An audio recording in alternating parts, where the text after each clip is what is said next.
from Amsterdam. It's joint work with Tomás Domínguez-Iino, who is a fellow student at NYU going on the market next year. And to start motivating the paper, the first thing that I want to point out is that there has been an increase in inequality, in wealth inequality in the last decade that has been linked to the increase of the sorting of households across locations. Across locations, first across cities with high-income households moving to high-income and high-amenity areas, but also within cities. This increase in the sorting of households within cities has generated a debate over gentrification. What is gentrification? Gentrification is a phenomenon that is typically triggered by the influx of high-income, college-educated young households into previously low-income areas that not only leads to higher rental prices, but also to a transformation of the neighborhoods. This transformation of the neighborhoods is coming from services and more generally amenities that are going to start catering to this new demand and less so to the demand of the low-income incumbent households. This transformation of the neighborhoods in response to changes in demographics is what the literature has called endogenous amenities. So what I want to point out here is that there is a two-way mapping between location choices and amenities. Why? Because as people choose where to live, they're going to take amenities as given, but as people sort into different locations, amenities are also going to respond to the demographic composition. So given this context, one might expect that the welfare implications of gentrification is not the same for the gentrifiers compared to the low-income incumbent households. So the broad question that we want to answer in this paper is, what are the distributional effects of urban change and neighborhood change? And also, what is the role of endogenous amenities, namely the transformation of the neighborhoods that I was telling you before, in shaping the spatial distribution of households and also in shaping within city spatial inequality. The existing empirical literature has modeled amenities as a one-dimensional object where more of this object is always good for everybody. And this restricts preferences to be monotonic, meaning that neighborhoods are only allowed vertically differentiated in terms of amenities.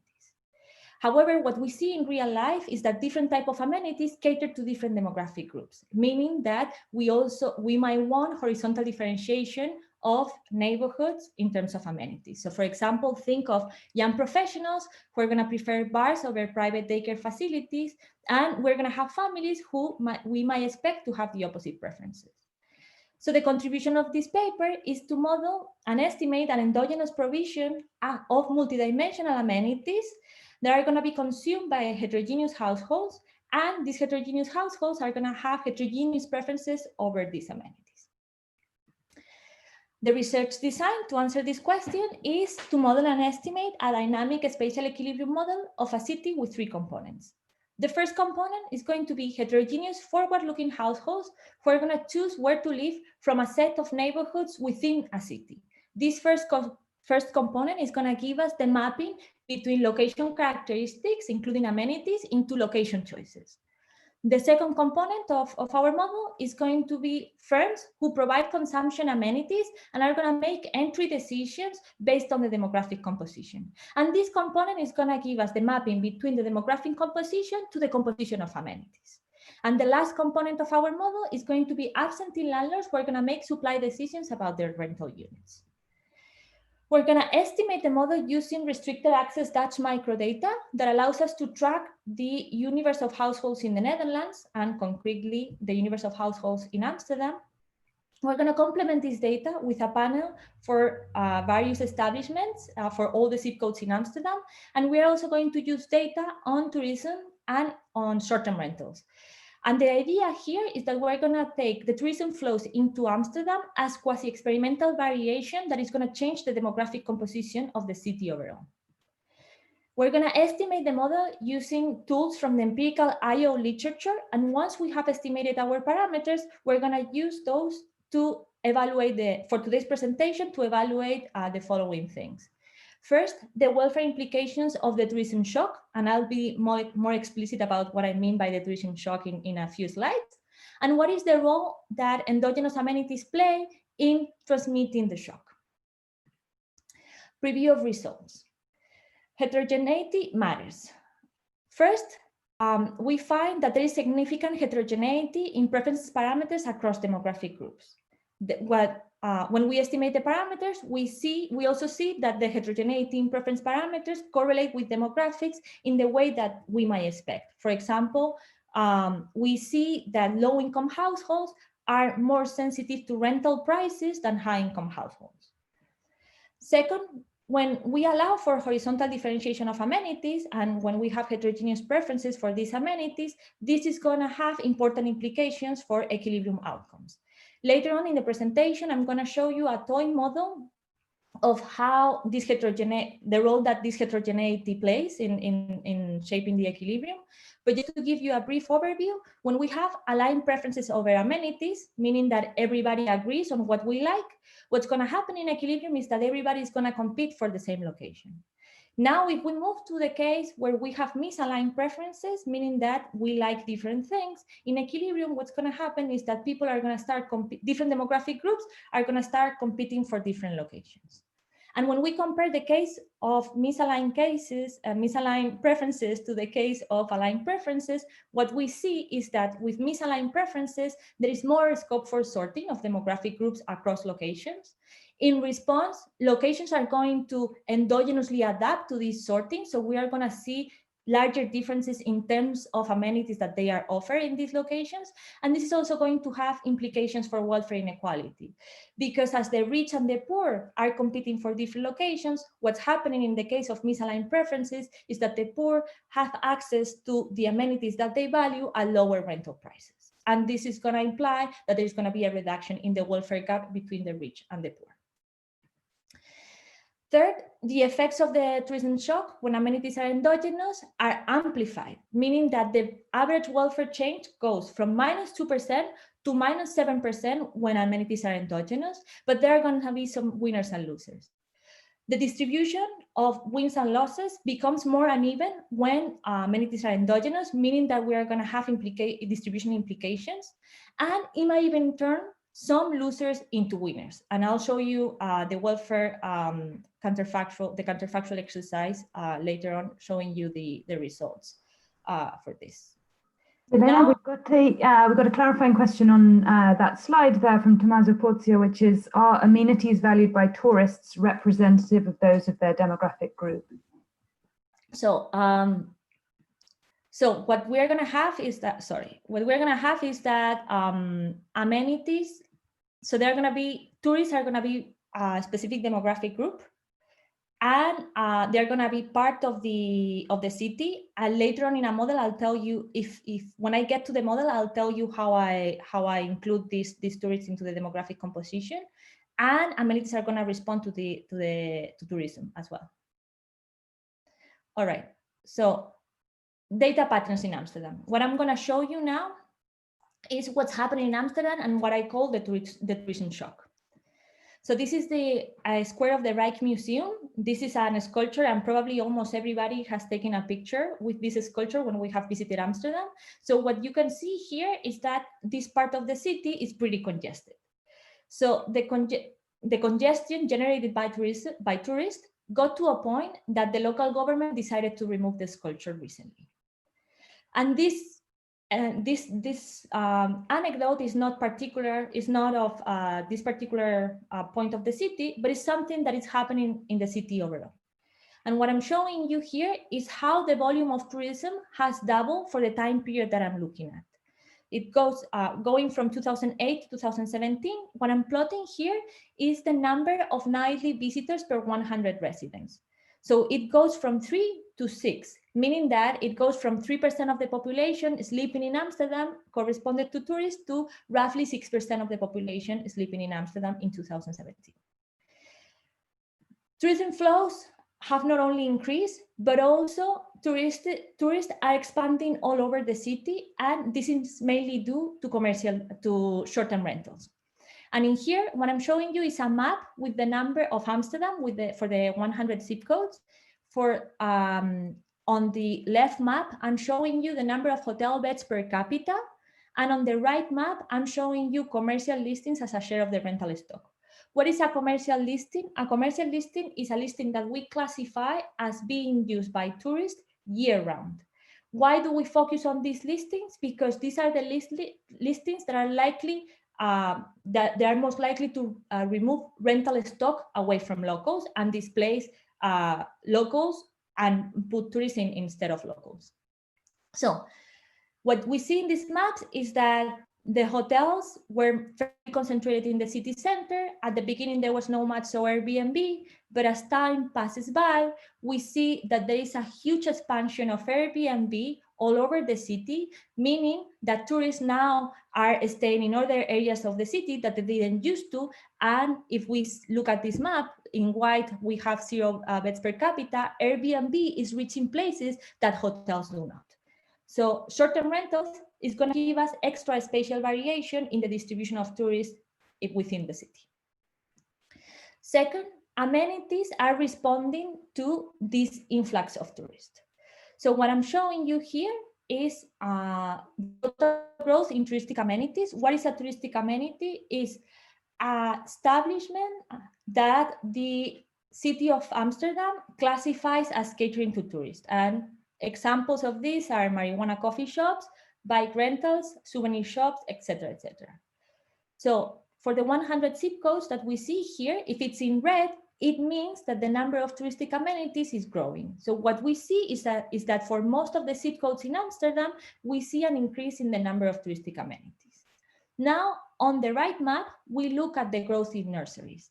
And if it's in blue, it means that it's decreasing. So what we take away from the right map is that the number of nurseries is decreasing in most of the zip codes in Amsterdam. So the takeaway from this slide, what I'm going to take it as evidence that to the extent that touristic amenities cater to tourists and not so much to locals, and vice versa for nurseries, this, I'm going to take it as evidence that amenities are tilting toward tourists and away from locals. Now, fact 4, commercial Airbnb listings have a significant impact on rent. So what I'm showing you here is a regression, which I regress my dependent variable is the rent by a square meter on log of commercial listings and log of several amenities that we think cater to tourists. So we run it on OLS, but because of endogeneity concerns, we also construct an instrument. The instrument is an interaction that interacts worldwide Airbnb popularity as proxy by the Google search index. This is going to give us temporal variation, and we interact that with the number of historic monuments for all the zip codes in Amsterdam. And we're going to assume that these two components are orthogonal to trends and observable trends that are happening within the neighborhoods. Why? Because this is worldwide, so it has nothing to do with what's happening within the neighborhoods. And the assumption for the historic monuments is that they were established so long ago that they are uninformative of what's happening today. So what we see is that for OLS and for IB, we see that there is a significant and positive effect of commercial Airbnb listings on rent. Just to give you a sense of the economic magnitude of this, if we increase Airbnb listings by 10%, this is going to imply a 0.8 roughly increase in rental prices, which accounts for 40% of the total growth for the time period. And even though this number might seem very large, bear in mind that we had the financial crisis hitting everywhere. So for many years, we even have a negative growth in rental prices here. Now, Milena, one quick question. I was just wondering how to think about the big difference in magnitudes between the OLS and the IV for commercial listings. I mean, it seems like the other coefficients are not so affected. Yeah, no, because that's the only one that we instrument, but the big difference is, so I mean, so you see that it actually OLS is downward bias, which is something that is very robust to many instruments that we have used. And I didn't want to get into details today, but my story here is that we have this downward bias because what's happening in these neighborhoods, things that are correlating positively with short-term rentals, with Airbnb listings, are negatively correlated with things that locals value, meaning that things that are positively correlated with Airbnb listings are these amenities for locals. And that's why we have such a large difference, because it's coming from both things. One, congestion, and the other one, neighborhoods changing in a way that locals might not value. So that's the story my hypothesis that was happening. All right. We've got another clarifying question. So we had this Sure. in the chat. We've got another clarifying question on that slide, which is, are there housing supply increases? No, so the housing supply, the average growth is 1,000 units per year. And this is mostly coming from conversion of warehouses into housing units. So 1,000 corresponds to a growth that is slower than the growth of San Francisco. So Amsterdam cannot grow in terms of housing supply because there are a lot of zoning restrictions. You have to preserve the historic look of the city. But also another thing that's happening is that you cannot grow tall because the soil is not of good quality to support skyscrapers. All right. So now I'm going to summarize the data patterns and I'm going to tell you the implications for the model. And later on, we'll jump into the model. So the first fact is that tourism flows are dramatically increasing over time. Second, tourists are expanding all over Amsterdam, and this is mainly due to Airbnb or short-term rentals. Third, neighborhoods are changing in response to the influx of tourists. So we see an increase in rental prices, and the other thing is that amenities are tilting toward tourists and away from locals. Now I'm going to move into the model. I don't know if there are more questions that I can take some questions now. Terrific. So we've got a couple here. So Alexandre, Jenny, did the population of Amsterdam then decrease over your sample period? No, the contrary, it increased. It went from 750K to 900K. Okay, terrific. And then we've got another one marked clarifying. So I will ask here, why focus on commercial Airbnb listings only? Don't non-commercial listings also bring in tourists who should also be taken into account? You're absolutely right. So for the commerce, so in the paper we have reduced form evidence using non-commercial listings, and we still get this effect of increasing the rental prices. But we focus on commercial listings because tourists are going to be part of the demographic composition, and the tourists that are part of the demographic compositions are the ones that are going to stay in hotels and in short-term rentals, because for every for every unit that is not rented in the long-term rental market and is rented in the short-term rental market, we are going to assume that that unit is occupied by tourists, and that's why we focus on those. However, in the paper, we have an extension in which there could be casual Airbnb, meaning that when you go away, you rent your house through Airbnb when you go away for a weekend. But for today, we're just going to focus on commercial Airbnb listings because those are the ones that are displacing locals. Milena, I have a quick question, actually. Sure.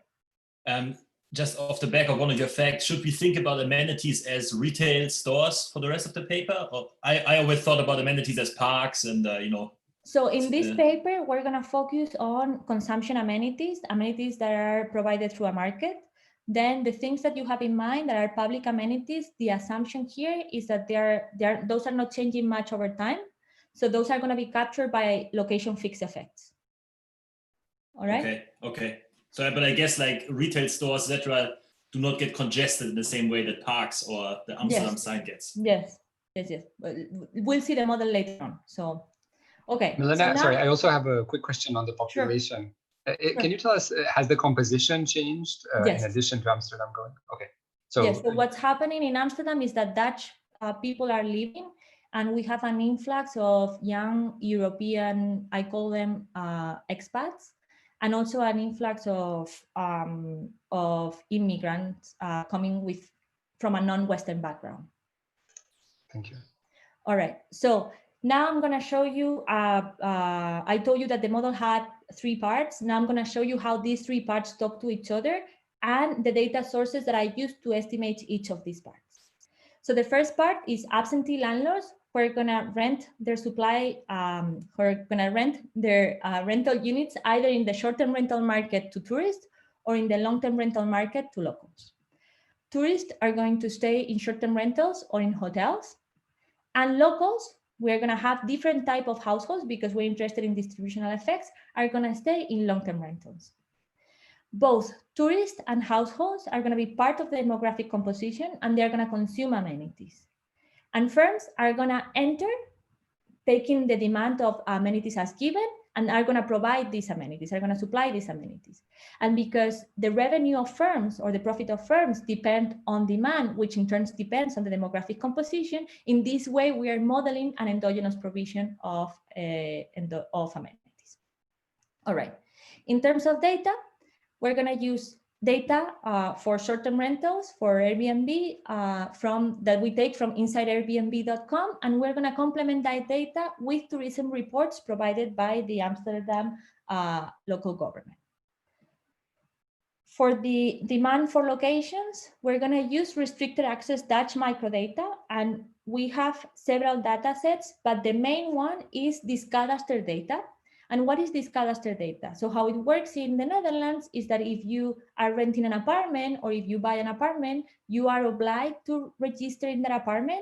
And for any type of transaction that you need to do, for example, installing your landline, you need to make use of this registration number. So in that sense, following this, where someone is registered is a reliable way of tracking where that person lives at every point in time. So we're going to be able to construct a panel of location choices for every year and for all the households in the Netherlands and concretely in Amsterdam. We're going to complement this data with data on tax returns where we see the income of the households. We also see the source of the income, so we can distinguish between working households and non-working households. We're going to also complemented with demographics such as education and country of origin. What I don't see is where they work, neither their occupations, and I don't observe commuting flows. Now for amenities, I'm going to use a panel of amenities, which is going to give me the number of several amenities. In the paper, for now, we're including 8. I'll be more specific what those 8 are later on, but just some examples are restaurants, bars, touristic firms. So we see the numbers of each of these establishments for each zip code in Amsterdam over time. Now, I'm going to jump into the model. The first thing is that we are interested in distributional implications. So we need to put these households into different demographic groups. So what I told you is that I observe a lot of demographics, meaning that if I have to classify the households according to all of these demographics, what I'm going to end up doing is actually constructing many groups with very few households inside of each of these groups. If I have a lot of groups with very few households in them, I'm going to construct choice probabilities that are very poorly estimated, and this is going to mean that I'm going to have a lot of problems for estimating the preferences parameters. So to overcome this problem, what I'm going to use is I'm going to take a k-means clustering to classify households into demographic groups with the objective of having a small number of groups that are very similar households within the group are going to be very similar in their demographics, and I'm going to maximize the distance between these groups. Now, to give you a sense of the results that we get from the k-means clustering, this table looks huge, so you don't even have to look at the numbers. But what I want to point out here is that we are splitting the population into 3 big groups, which are homeowners, renters, and social housing. We divide between social housing, renters, and homeowners. Why social housing? Social housing is public housing. In the Netherlands, this is very important. And I'm not going to be able to estimate the preference parameters for these households. Why? Because housing is not allocated through a market, so I'm not going to be able to estimate their preference parameters through a revealed preferences approach. However, because they are a very important chunk of the population, they're going to be part of the demographic composition. Then I distinguish between homeowners and renters. Why?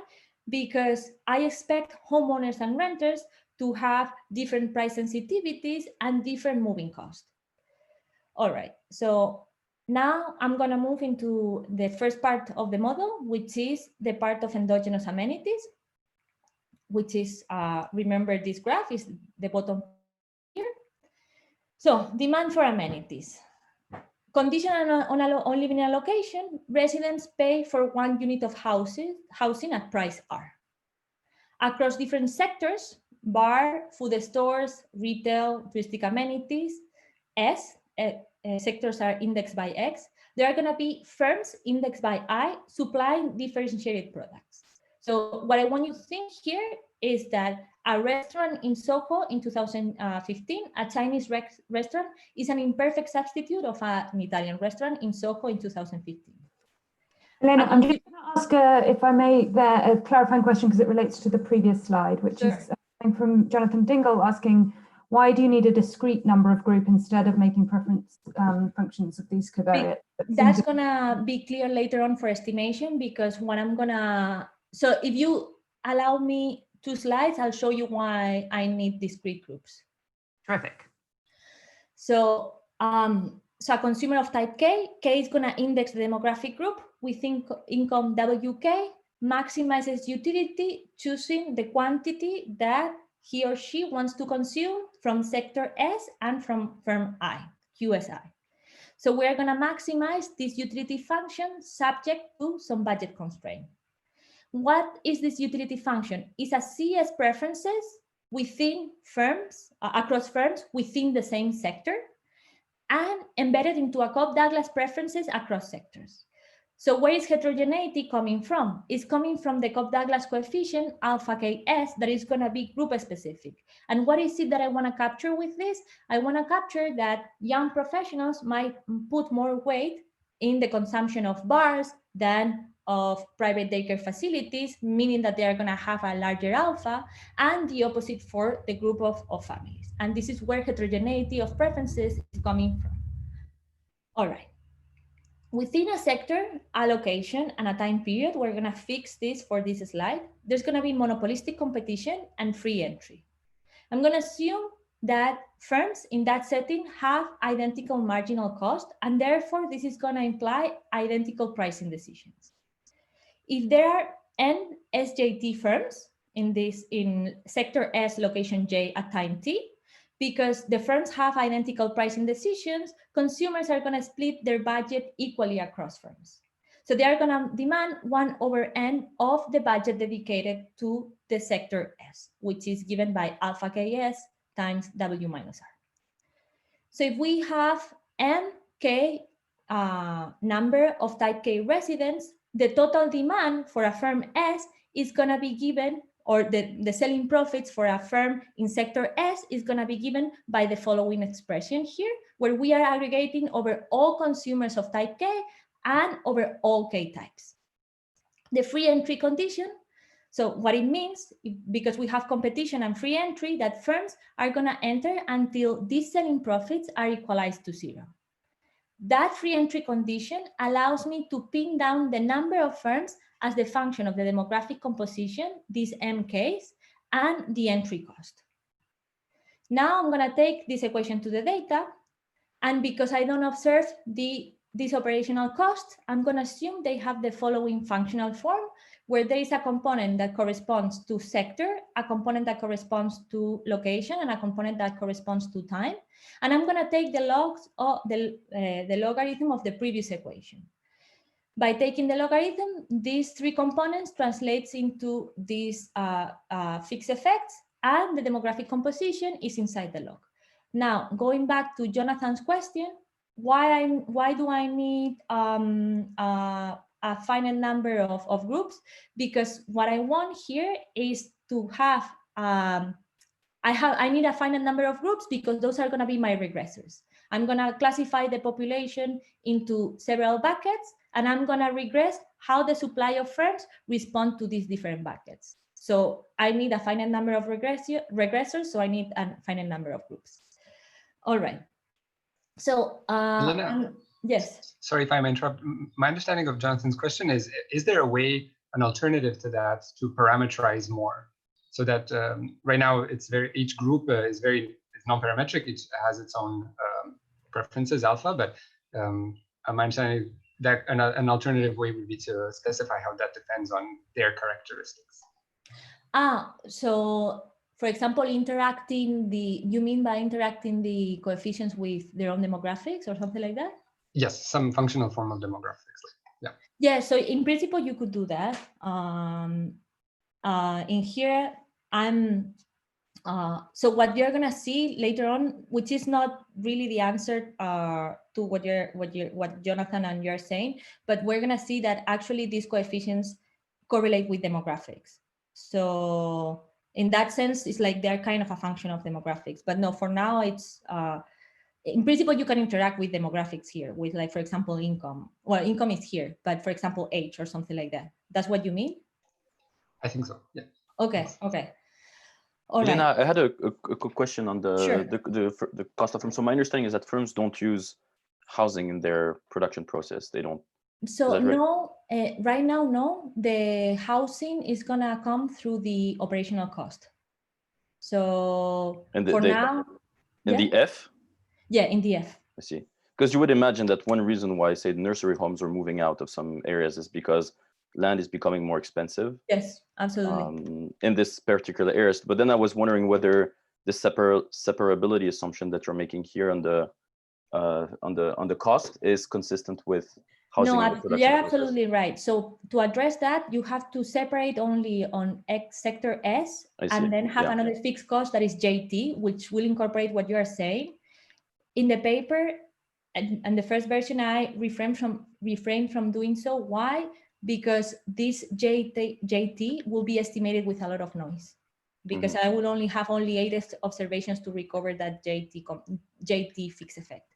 But that's something that I'm gonna do just for robustness in the paper. Okay, super. Thanks. All right. So now I'm gonna show you what is the what I get from the estimation results.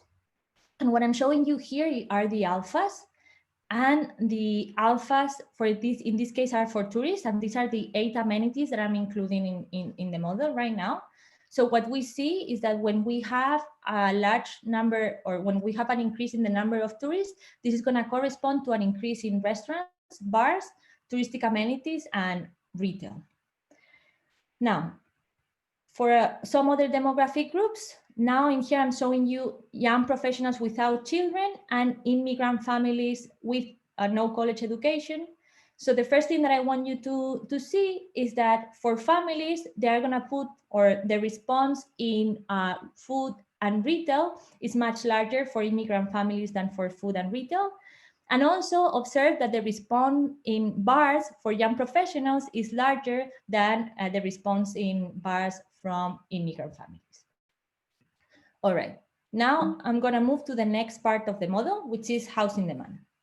We've got a couple of questions at this point, Milena. So we've got a couple of people asking about whether consumers are assumed to consume only at their location of residence. So for what I'm showing you today, yes. For the paper, I'm gonna do some robustness checks in which consumers can consume in adjacent locations. Also, I'm thinking about working on an extension that allows consumers to commute and pay some cost.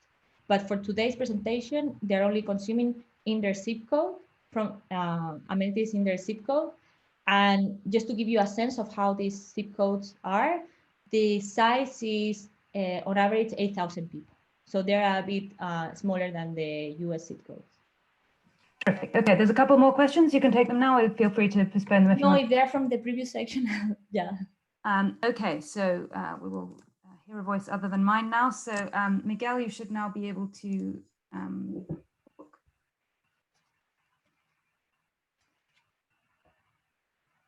so you need to unmute yourself. You should get a button saying, there we go.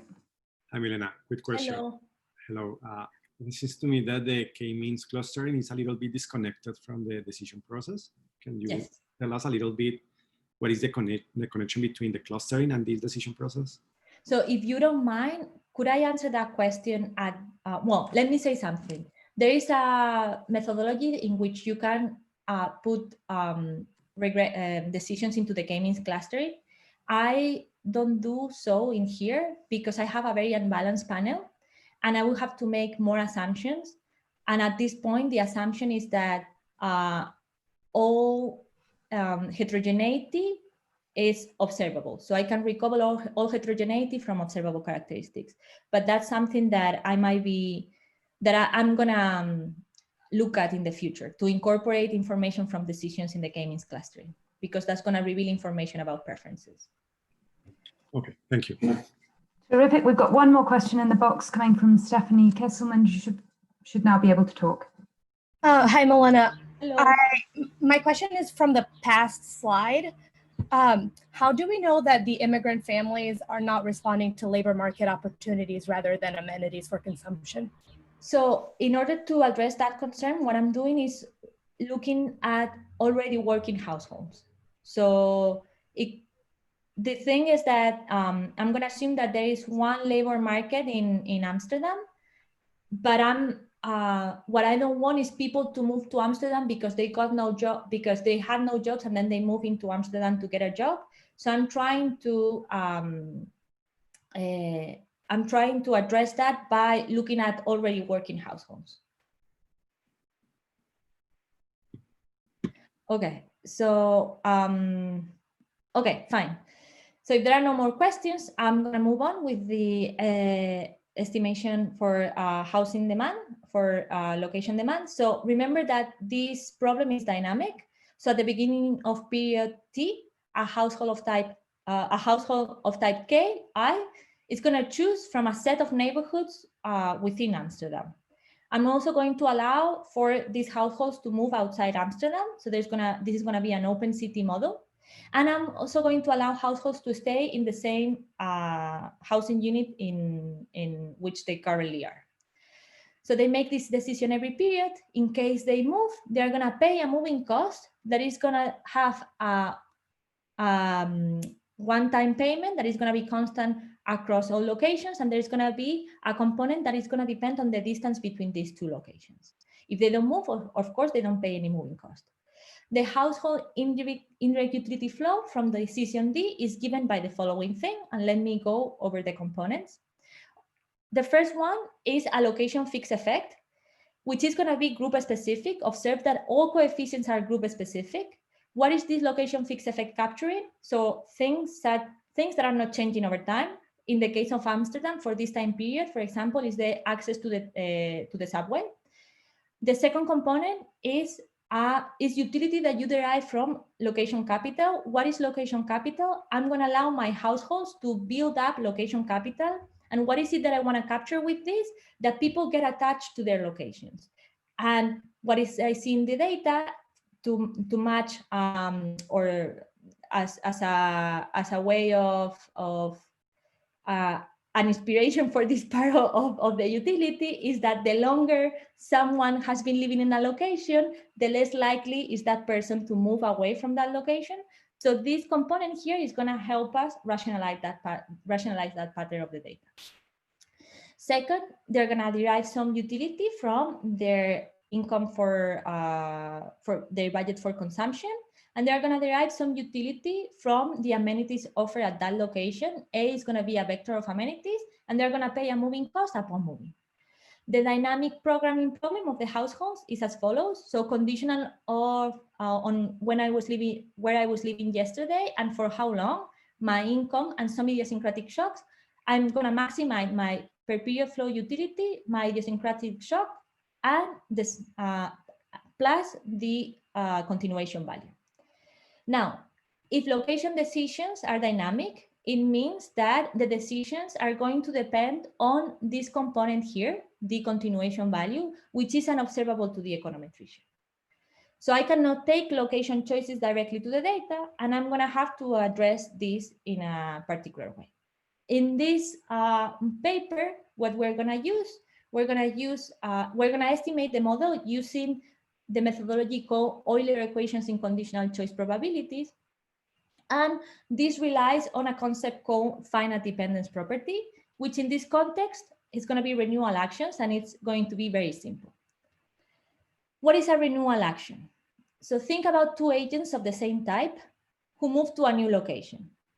Whenever they move to a new location, their future is going to look the same. Why? Because they move to the same state. Whenever you move to a new location, you lose your location capital, your clock starts from 0, and this is independent of where you were coming from and for how long you've been living in that location. So we're going to use the fact that moving to a new location restarts your clock from 0, that is a renewal action, to estimate our preference parameters. And the regression equation that we have is the following one, and now it looks very ugly, but let me tell you what is the intuition behind this regression equation. So if I have two agents of the same type in a state xt at time t that make two different choices at time t, so they move at time t plus 1, the top household is going to move to state xt plus 1. The other household makes decision D, so moves to a state D, x prime t plus 1. But then at time t plus 1, they make the same choice of moving to a new location, D tilde. So they end up being in the same state in time t plus 2.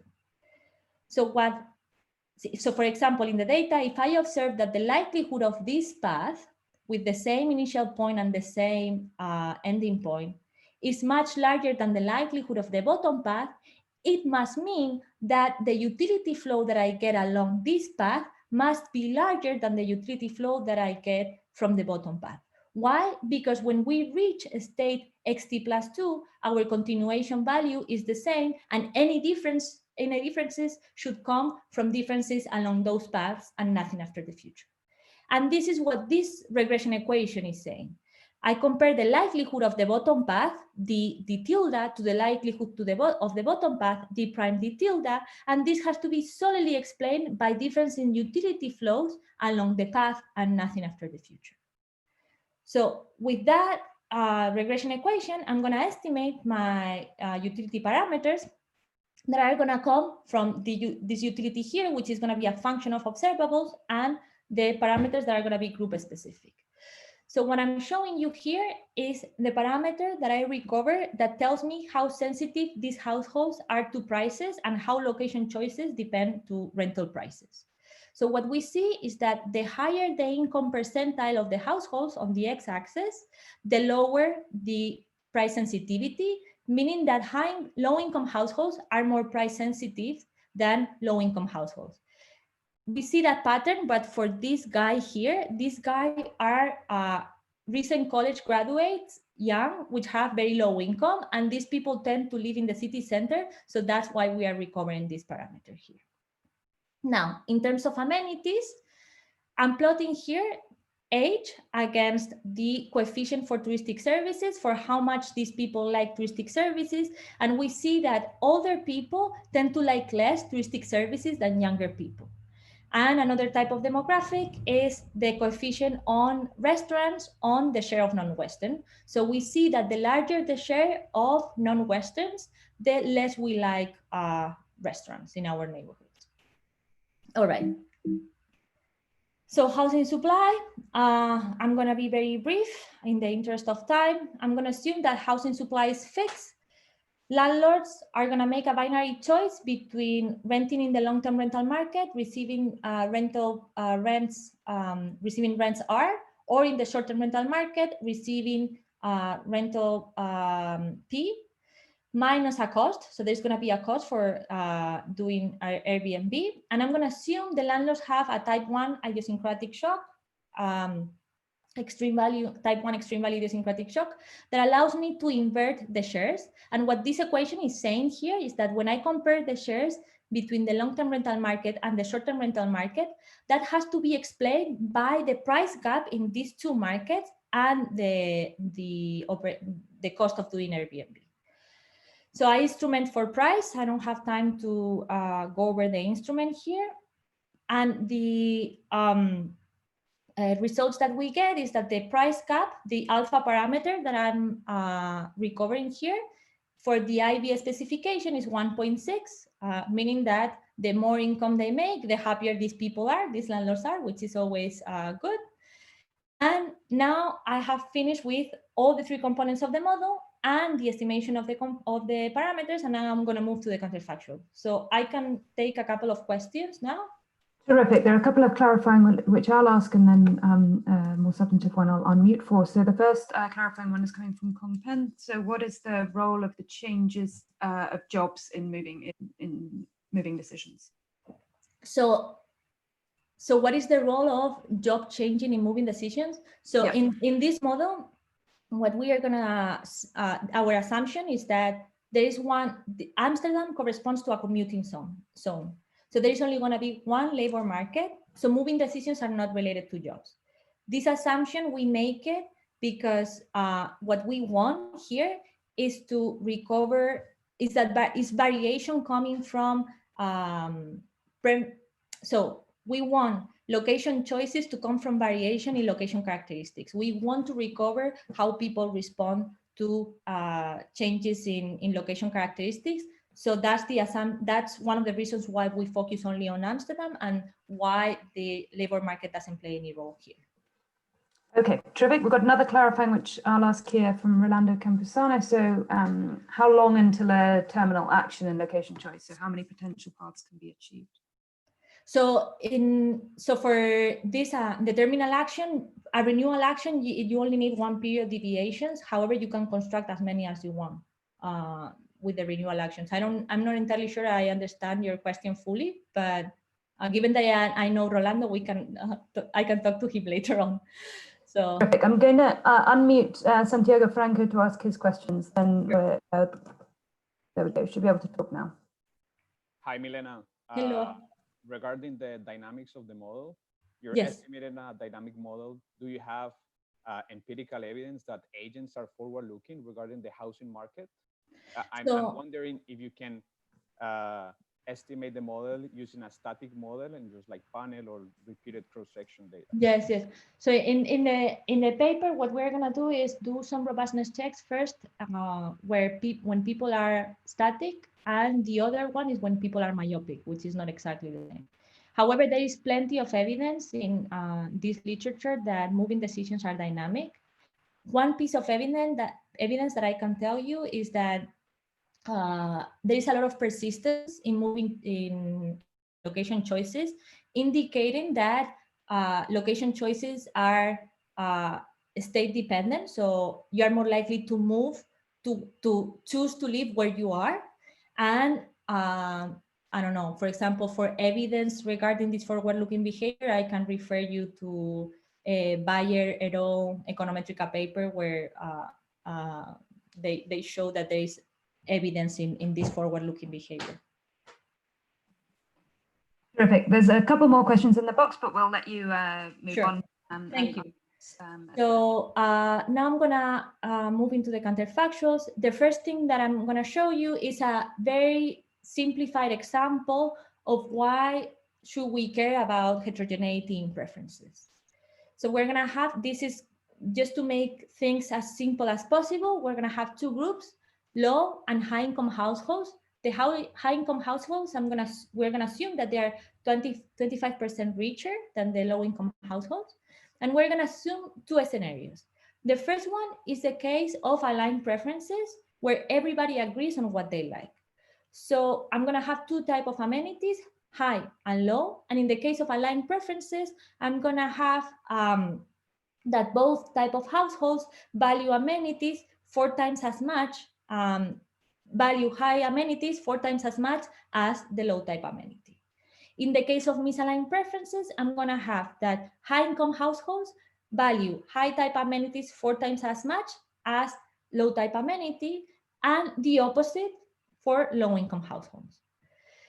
We're gonna assume two locations, and I'm gonna assume that location 1 is better ex ante.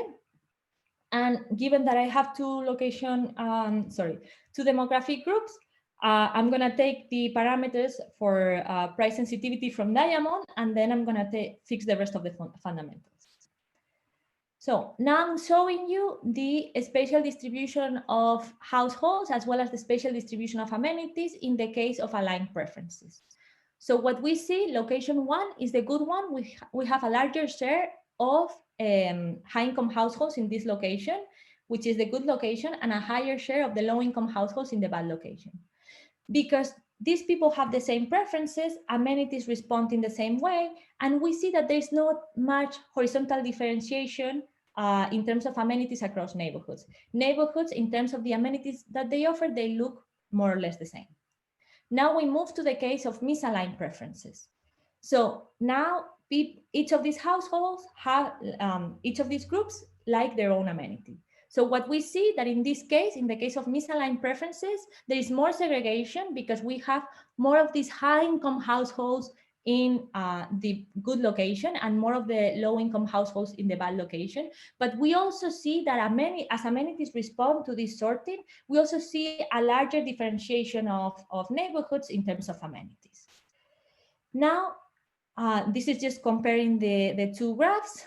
In terms of welfare, what I have in the case of misaligned, when I compare the case of misaligned preferences to the case of aligned preferences, is that the welfare difference between high income and low income households when amenities are misaligned is 25% lower than in the case where amenities are aligned.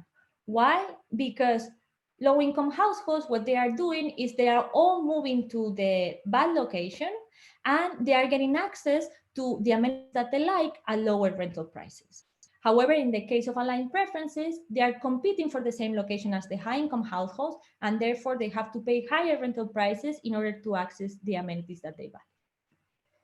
Now, this is the example that I gave you just to show you the implications of this heterogeneity in preferences in terms of equilibrium outcomes. Now I'm going to move to the welfare effects of the tourism shock.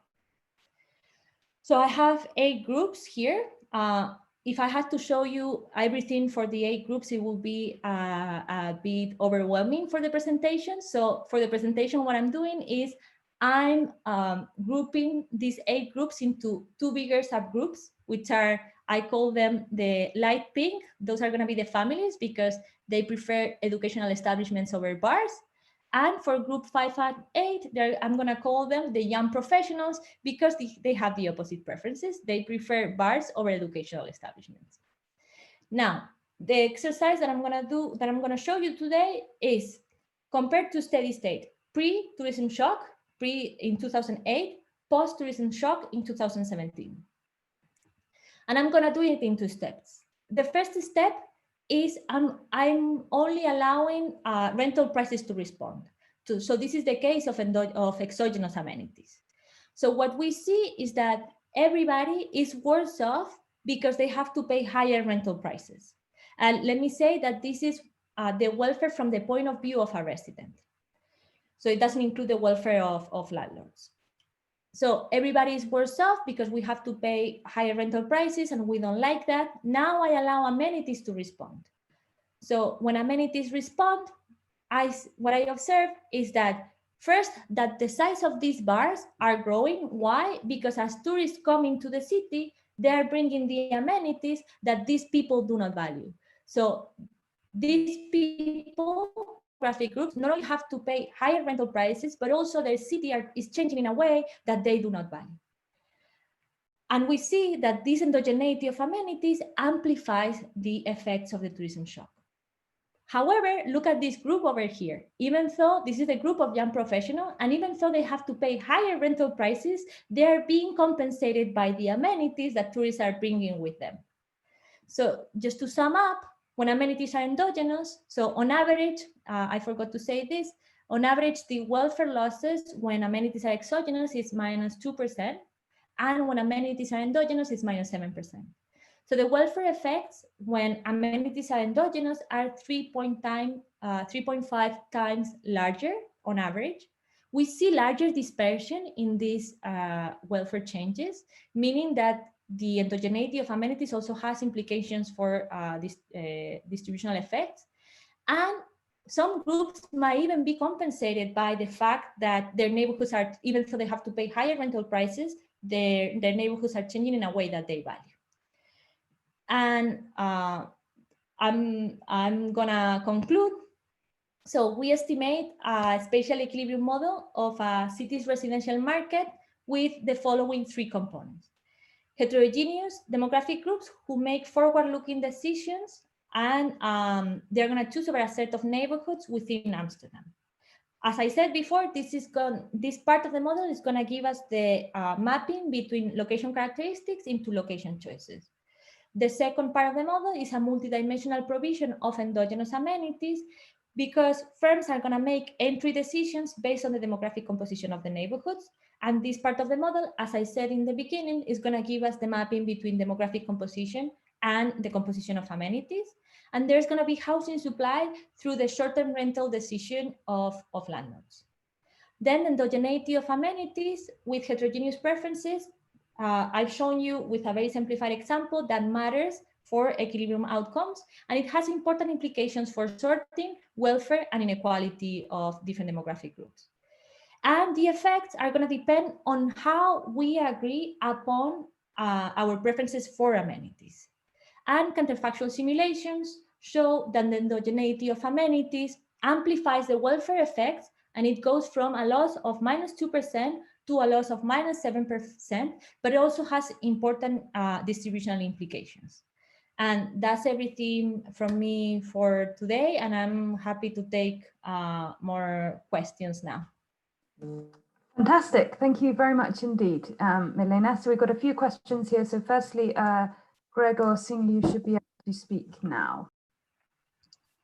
Yeah, hi, thanks for that great presentation. I was wondering whether we can distinguish between differences in preferences and differences in budgets that we have between high and low income households, and whether, so basically in your counterfactual exercise, whether you can, so I suppose you only switch off preferences heterogeneity, but not budget heterogeneity then, or if you could say something about that. So in the counterfactual, when I do exogenous versus endogenous, that's what you mean? When you look at preference heterogeneity, whether no, but maybe I misunderstood this. So no, in that counterfactual, what I'm the two cases, I'm preserving budget heterogeneity and price sensitivity heterogeneity, and I'm shutting down heterogeneity in amenities only for the case of aligned preferences. Okay. So in that, what I think what you have in mind if I also make these households to have the same budget and to have the same price sensitivity, what I would get, I guess you would get similar results. What happens is that in the case of aligned preferences, you're gonna get multiple equilibria because everybody is the same. So, but you would get, my hunch is that the qualitative results will still hold in that sense. Okay, thanks. Terrific. So we've got another couple of questions here from Vinayak. Yeah, so you should be able to speak now. Hi, Milena. Great presentation. Thank you. I wanted to ask if you can say anything about the existence or uniqueness of equilibrium, and secondly, like if you can say anything about how well the model fits the data. All right. So so in terms of existence and uniqueness, so existence follows from a fixed point argument. Uniqueness, I don't have any result for that. However, what I've done is that I simulate the equilibrium, and I start from many initial points, because to find the equilibrium, what I do here is just to solve a system of nonlinear equations that solves for amenities as well as prices at the same time. So if there are multiple equilibria, you should be able to find those by starting from different points, and I don't find any. I know there are some results in the trade literature. I'm not an expert in the trade literature that gives you some sufficiency conditions for the uniqueness of equilibria. So I think to answer your question, I will have to check those, if I can check those, because I don't even know if I can check those in my model. But I don't find evidence about multiple equilibria. And then regarding of how well the model fits the data, so I'm working on that, and I'll release a draft sometime soon, and you'll be able to see how I match the price distribution and other moments that I don't match in my estimation. But it's not in the paper yet, so Terrific. We've got a couple of questions here from Tomás, so I'll unmute him, and then we've got some raised hands. So Tomás, you should be able to speak now. Sure. Hi, Milena. Amazing presentation. Thanks so much. No, there is just like, you know, more general question and kind of slash comment. Like, it seems to me that, like, you know, the type of amenities that you consider are kind of priced in the market. That is, you know, you can pay or not pay to go to a restaurant.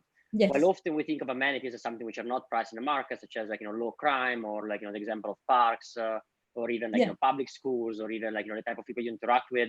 So can you just, like, you know, comment a little bit on this, Sure. I guess? And like, and I was trying to speculate, but I don't have, honestly. Yes. So this is this refers to Fabian's question before. So the parks, I don't expect those to change much over time. I don't observe parks, so that's going to be included in the location fixed effect. Transportation network, you might also think that there could be some improvements in the subway network. I don't see that in the data. Then in terms of crime, I don't have data on crime. In terms of school quality, in general, in the Netherlands, everybody goes to public school. And I've checked, I have some panel, I have a very unbalanced panel of the quality of these schools, and seems to be very persistent over time.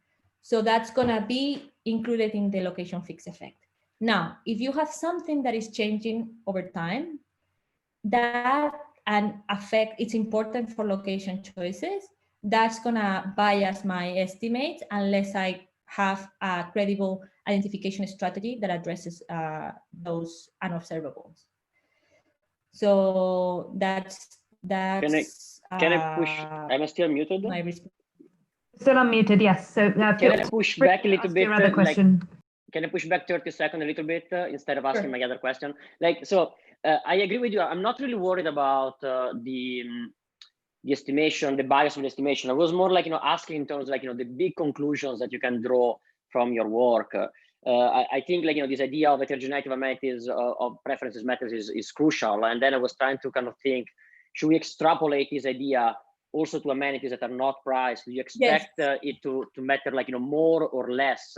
Because a lot of the gentrification people have in mind is not necessarily where bars open, and, you know, you can also live in a different place where just go there and use and pay for the bar, but it's more of the type of amenities that you cannot really pay for if you don't live there. So I was more asking kind of like, you know, a question a bit outside of your model. I know it doesn't affect your estimation. I absolutely see your point. So one thing that you could address, you could ask with my model is, for example, take the location fixed effects and regress them on things that are fixed to see how these things matter. In the sense that, for example, I take the location fixed effects of the group of young professionals, and this is going to give me the fixed valuation of this location, and I regress it on the quality of schools. And with that, I will be able to recover the preferences for those fixed things. Now, in terms of for crime, if I have data on crime, I will be able to include it in the estimation. So we will be able to say something about that.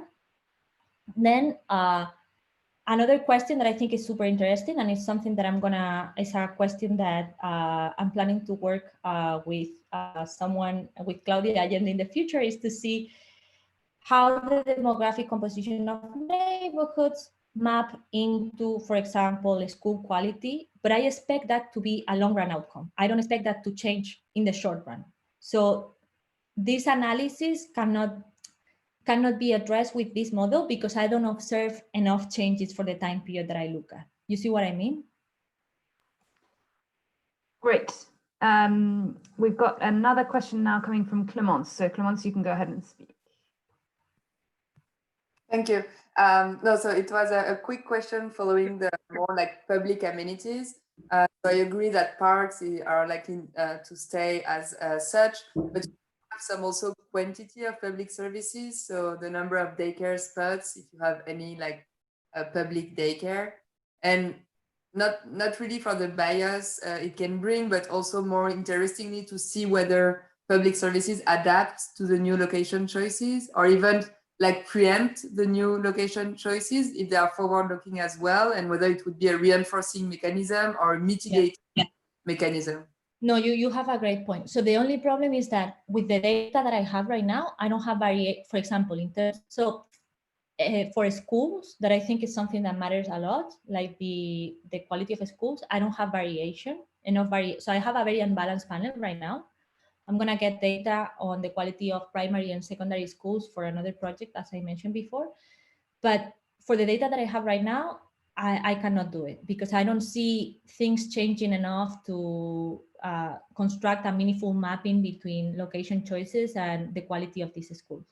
But that's going back to what I said before. I think this is more of a long run analysis and look at changes between, I don't know, just do like a static model for 2008 and 2017 and compare how a school has changed and how those long run distributions, how they map into school quality. Because if you think about the school quality, that's a change that doesn't happen overnight. It's something that you expect it to take certain years to reflect.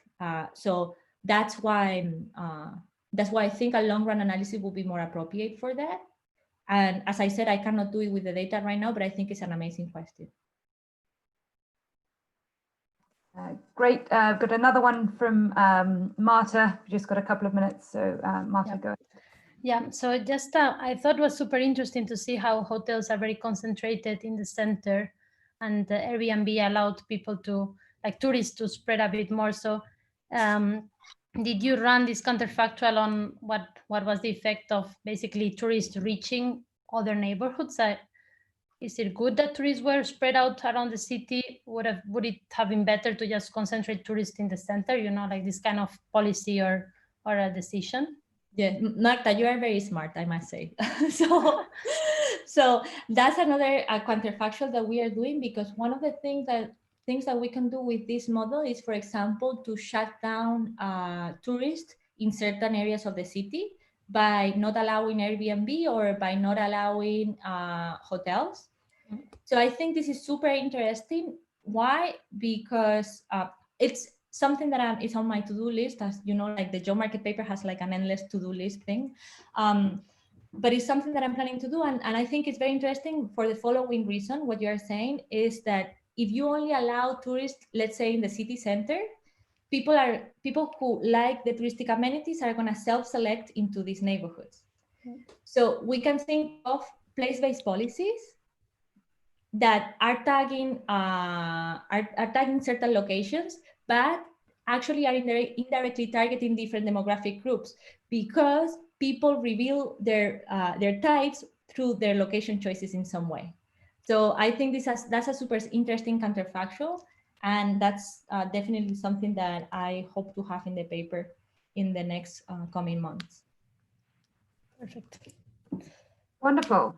Well, with that, thank you very much, everybody, for joining and for your terrific questions. Thank you very much indeed, Milena, for such a tremendous presentation. And to all those speakers in the series, it's been wonderful. We've certainly enjoyed it very much, and we hope to see many of you at the seminars starting next Monday, as Fabian said, and throughout June and July. So thank you very much. Thank you very much, everyone. Bye-bye. Thank you.